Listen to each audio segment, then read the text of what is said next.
Sejam todos muito bem-vindos a mais uma batalha. Hoje vamos falar dos alguns temas da atualidade, aqueles que são mais importantes para o universo do Futebol Clube do Porto, e não vamos dar sequência à verdadeira vergonha que tem acontecido nos canais televisivos, onde não se fala de outro assunto que não seja o Sporting. Começar por vos dizer que no dia de hoje vai-se realizar o 5º jogo da meia-final do Campeonato de Basquete entre o Benfica e o Futebol Clube do Porto. E sobre esse jogo é importante referir que o Benfica recusou o envio de bilhetes para os adeptos do Futebol Clube do Porto marcarem presença no Pavilhão da Luz. Este Benfica é cada vez mais parecido com o Benfica de Bala e Azevedo, para quem os contratos são meros papéis que podem ser rasgados a qualquer momento, para quem os regulamentos são, como um benfiquista muito conhecido dizia, Jorge Máximo, como as virgens, são para serem violadas. Este é o Benfica que não quer saber de nada. E convém, para que fique tudo muito bem claro, fazer só uma pequena cronologia daquilo que aconteceu.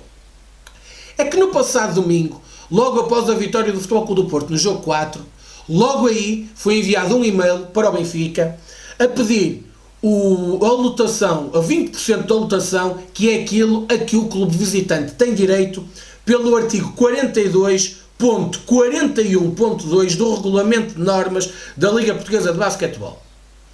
Isto logo no domingo à noite. Na segunda-feira, dia seguinte, às 18h54, perante a inexistência de uma resposta do Benfica, o Futebol Clube do Porto reforça o pedido dessa informação. Às 21h24 de segunda-feira, o Benfica responde com um lacónico: não vão ceder bilhetes e vão apenas facultar 30 convites, como tem sido o hábito. Depois disso, o Futebol Clube do Porto dá conhecimento desse e-mail, quer ao Presidente da Federação Portuguesa de Basquetebol, quer ao Diretor de Competições da Liga Portuguesa de Basquetebol. Portanto, aquilo que está a acontecer aqui, mais uma vez, é o Benfica de hoje. É o atropelo aos regulamentos. Os regulamentos não existem. É um facto que isto não é novidade. É um facto que tudo aquilo que acontece no Pavilhão da Luz é sempre muito surpreendente. Já existiram adeptos do Futebol Clube do Porto que fizeram num 25 de Abril uma viagem na A1 e à entrada de Lisboa foram impedidos de entrar na capital do Império. Já houve uma caminhoneta de adeptos do Futebol Clube do Porto que, pelo simples facto de se deslocar ao Pavilhão da Luz, foi incendiada. E agora, já não é a primeira vez, mas mais uma vez, o Benfica recusa a atribuição de bilhetes aos adeptos do Futebol Clube do Porto.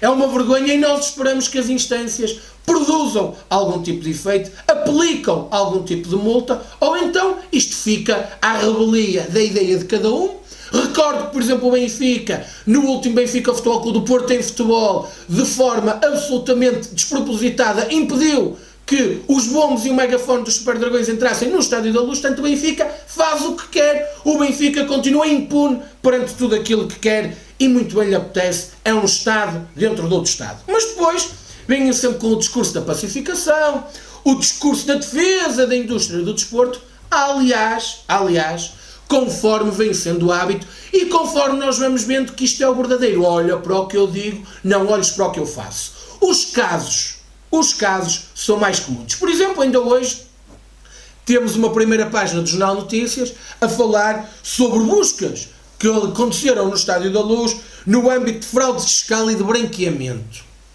Para onde será que vai esse dinheiro? Ou onde será que esse dinheiro está a ser aplicado fruto desta fraude fiscal e deste branqueamento? Será que esta busca, será que estas suspeitas de branqueamento e de fraude fiscal se cruzam com as mais recentes notícias de alegados jogos que são comprados para perder? Será que isto tem alguma coisa a ver com o jogo da mala? Será que todas estas situações têm algum tipo de cruzamento? Vamos ficar atentos para perceber. Mas a prova maior de que o Benfica naturalmente não está minimamente preocupado com a defesa do desporto, com a defesa da indústria do futebol, são as notícias desta semana. Um exemplo. Achei extremamente curioso que a comunicação social tivesse dado eco ao recurso ou à reclamação que o Passos de Ferreira apresentou na Liga, pedindo que o Vitória de Setúbal perdesse 2 pontos por utilização ilegal de João Amaral na época passada, em virtude de, supostamente, estarmos perante um empréstimo encapotado de João Amaral e dado que o Benfica já lá tinha mais 3 jogadores emprestados: Patrick, João Teixeira e César. Então e o outro prevaricador? Então não houve um clube que utilizou um quarto emprestado e não houve um clube que emprestou um quarto jogador? Então, e para esses clubes não existem punições? Então, e o Conselho de Disciplina do Sr. Dr. José Manuel Meirinho precisa de uma denúncia, precisa de uma reclamação para aplicar os regulamentos? Então, o Dr. Meirinho continua a só ver isto de vermelho e branco? Então, este processo só poderá ter eventuais consequências para o Vitória de Setúbal e não terá qualquer espécie de consequências para o Benfica? Ou será que é preciso fazer uma denúncia contra o Benfica por clube que emprestou 4 jogadores à revelia daquilo que são os regulamentos? Conforme ainda há bocadinho vimos, os regulamentos para o Benfica são um mero pro forma. Os regulamentos não são para cumprir. E por isso é que o Benfica vive neste estado de impunidade. E quando aparentemente, mais uma vez, não cumpriu os regulamentos, só o outro clube é que eventualmente poderá ser sancionado. Isto é de bradar aos céus. E isto é demonstração cabal que, independentemente da vitória do Futebol Clube do Porto no último campeonato, continua a estar aqui montado um caldinho que tudo permite ao Benfica, que tudo aceita ao Benfica e depois assobia-se para o lado como se nada acontecesse.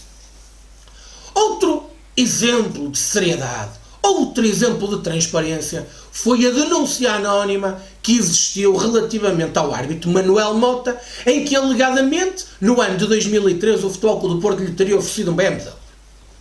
A primeira pergunta que faço é: a quem é que interessa este tipo de denúncia? Quem terá feito? Quem estará por trás desta denúncia? Quem teria interesse em, nesta altura, apresentar esta denúncia? Cada um retirará as suas conclusões.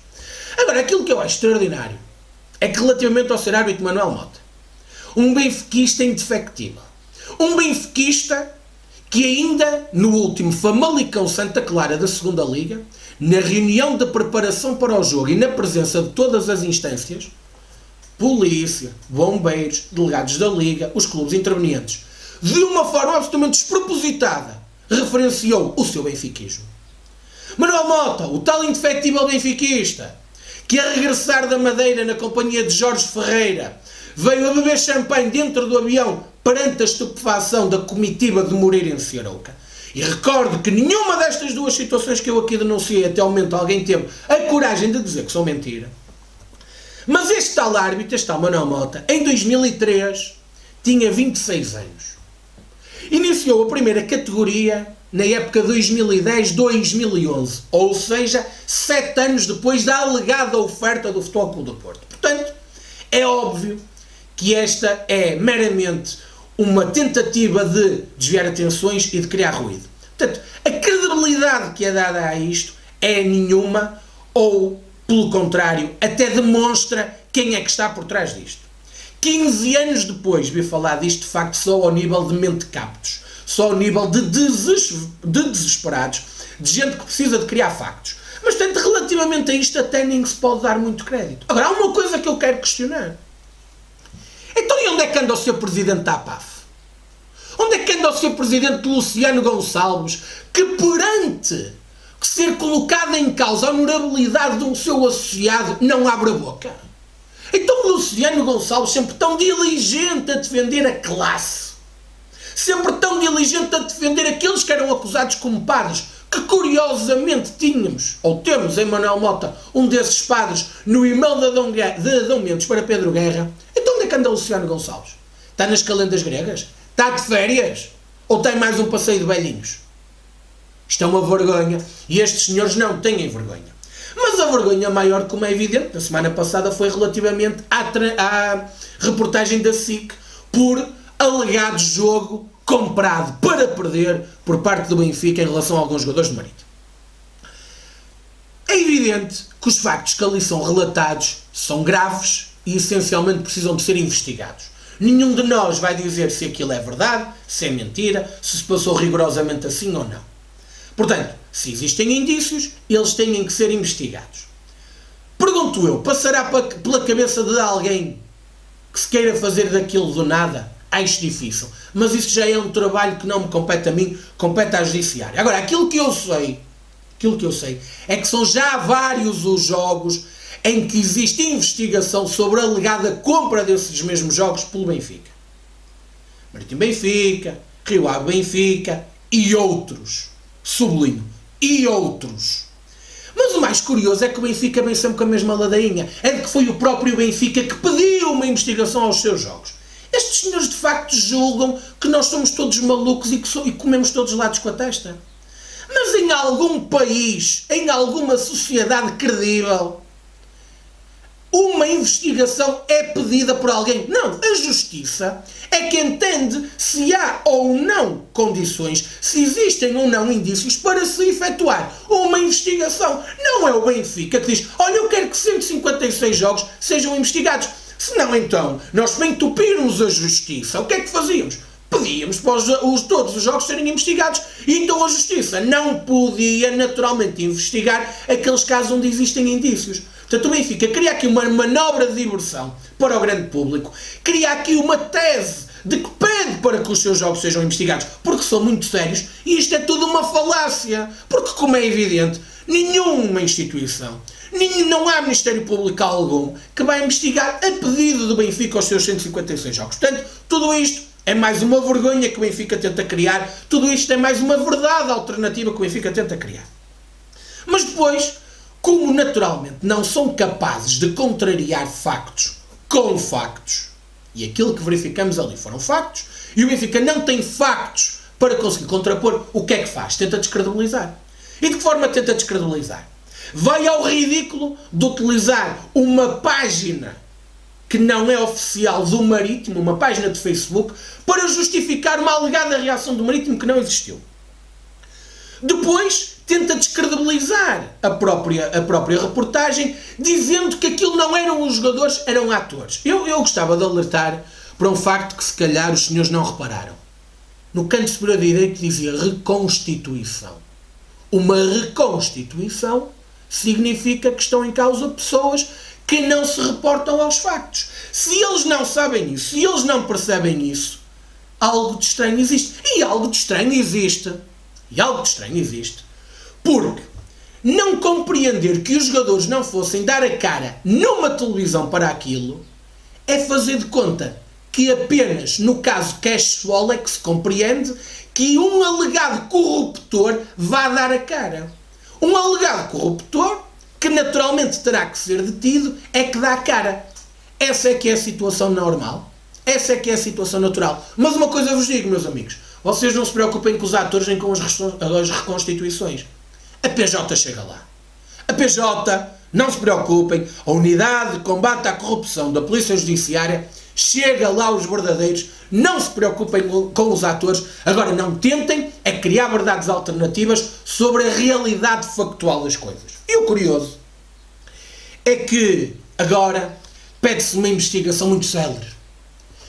A investigação tem que ser rápida, porque vivemos num ambiente insustentável.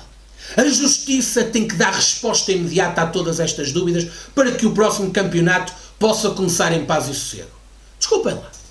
Então, no tempo do apito dourado, qual foi a preocupação das pessoas que apresentaram livros falaciosos como o Rui Pedro Brás o fez? A Benfica TV que fazia programas sobre as alegadas escutas. A Benfica TV que escalpelizou e extrapolou tudo e mais alguma coisa. Os senhores que faziam petições pela verdade esportiva para levarem à Assembleia da República, nessa altura preocuparam-se com a celeridade da justiça. Nessa altura preocuparam-se com o ruído que tudo isto poderia criar. Nessa altura preocuparam-se com as famílias dos intervenientes como agora se preocupam. Não. Nessa altura, como o alegado interveniente era o Futebol Clube do Porto, valia tudo. Só que o Futebol Clube do Porto foi investigado, foi acusado, foi julgado e foi absolvido. Foi absolvido. E aquilo que nós vamos esperar para ver é se estes intervenientes também vão ser absolvidos. E eu acho extraordinário, porque agora tem que ser tudo rápido, porque estamos num lamaçal, o futebol português está envergonhado, todos nós estamos envergonhados. Mas esperem lá. Mas há indícios ou não há indícios? Então, se há indícios, isto tem ou não tem que ser investigado. E nós temos que colocar um fator de pressão na justiça para que ela seja rápida, prejudicando porventura a investigação, a veracidade da investigação, a correta investigação. Não, meus amigos. Aquilo que o Benfica quer fazer e os seus respectivos peões de brega querem fazer no espaço público no espaço das televisões, no espaço dos jornais, é condicionar a decisão da justiça. Porque quando isto tudo começou, com as denúncias sobre o Estoril Futebol Clube do Porto, quando isto começou, aí tudo tinha que ser investigado e aí já não havia problemas. Aliás, uma das investigações que eu gostava que acontecesse, e que eu gostava de saber muito, afinal de contas, o que é que aconteceu, é a razão pela qual Carlos Pereira, presidente do Marítimo, afastou Fábio Pacheco na sequência do Benfica Marítimo da primeira volta deste campeonato. Carlos Pereira ainda não explicou, afinal de contas, por que razão, na sequência desse jogo, o guarda-redes Charles, que era titular, ou que era o único jogador com todos os minutos jogados pelo Marítimo, e Fábio Pacheco, um dos principais jogadores do plantel, porque é que foram afastados da equipa na sequência desse jogo? Isso é que era interessante que Carlos Pereira esclarecesse, isso é que nós gostávamos todos de saber. Agora, há uma coisa que eu quero aqui dizer. Parabéns ao Sr. Bruno de Carvalho, presidente do Sporting, porque ele é que está a ser o verdadeiro funcionário do Benfica, ele é que está a abafar tudo isto. Mas nós não vamos deixar cair este tema. Podem continuar diariamente a falar apenas da crise diretiva do Sporting. Podem continuar diariamente a não proferir uma única palavra no espaço público sobre estas poucas vergonhas à volta do Benfica, mas nós não vamos deixar cair o tema. E nós não vamos deixar cair o tema porque este é o nosso compromisso com vocês. O nosso compromisso com vocês foi, desde o início, combater o polvo, denunciá-lo, trazer factos ao vosso conhecimento, trazer factos à colação e trazer factos que ajudem a percebermos aquilo que aqui está montado. Meus caros amigos, para terminar, gostava apenas de vos dizer que continuamos à espera da publicação da classificação dos árbitros. Este tema é um tema que já ando a falar nele há várias semanas, ainda antes do campeonato ter terminado. Continuamos à espera da publicação da classificação dos árbitros. E espero que não existam surpresas. Espero, a bem do futebol, espero a bem da serenidade do futebol, espero que a classificação dos árbitros não contribua para o tal ambiente conturbado e que, como tal, árbitros que tenham sido votados pelo Benfica não tenham a infelicidade de descer de divisão. Meus caros amigos, é desta forma que terminamos mais uma batalha. Mais uma batalha dentro da mesma linha. Denúncia sobre a pouca vergonha que continua a agraçar no futebol português. Não é daqui que nos vamos afastar. Por muito que tentem, por muito que nos tentem condicionar, não conseguem. A nossa linha de orientação é uma e não nos vamos desvirtuar da mesma. Um abraço e viva o Futebol Clube do Porto.